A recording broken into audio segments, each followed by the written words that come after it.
রাত তখন 2:15।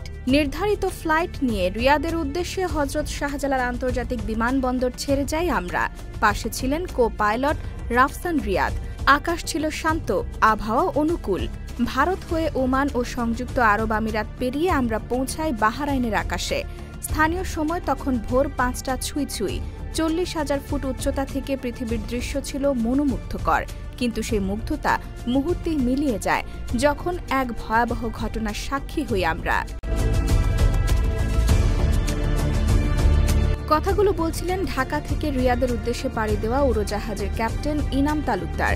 ডেইলি স্টারে প্রকাশিত কলামে তিনি এই কথাগুলো ব্যক্ত করেন। তিনি বলেন, আমাদের উড়োজাহাজ তখন পারস্য উপসাগরের ওপর দিয়ে উঠছিল। ডান দিকে ইরান আর বাঁ পাশে কিছুটা পেছনে বাহরাইন। সূর্য তখনও ওঠেনি, তবে পূব আকাশে হালকা আলো দেখা যাচ্ছিল। হঠাৎই ইরানের আকাশে উজ্জ্বল আলোর ঝলকানি দেখতে পান তারা। প্রথমে ধারণা করেছিলেন কোনো সামরিক মহড়া চলছে, কিন্তু কয়েক সেকেন্ডের মধ্যেই সারি সারি ক্ষেপণাস্ত্র আকাশে উঠতে দেখেন, যেগুলো পশ্চিম দিকেই ছুটছিল, দ্রুত গতিতে অনেকগুলো।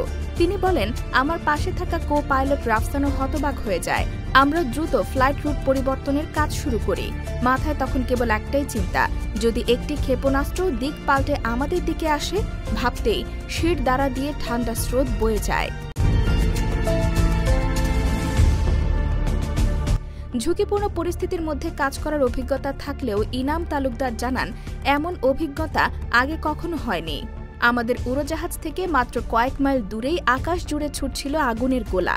আমরা নিরাপদ দূরত্ব বজায় রেখে রুট পরিবর্তন করি এবং শেষ পর্যন্ত রিয়াদে নিরাপদে অবতরণ করতে সক্ষম হই।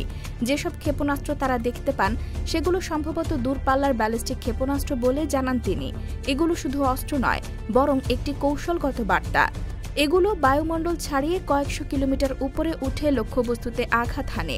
মধ্যপ্রাচ্যের আকাশপথ এখন আর শুধু ট্রানজিট নয়, এটি হয়ে উঠেছে একটি সম্ভাব্য বিপজ্জনক ও প্রতিদ্বন্দ্বিতাপূর্ণ যুদ্ধক্ষেত্র।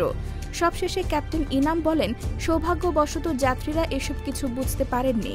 আমরা নিরাপদে অবতরণ করলেও এখনও একটি প্রশ্ন মাথায় ঘুরপাক খায়, যে আকাশে আমরা উড়ি সেটি আদৌ কতটা নিরাপদ।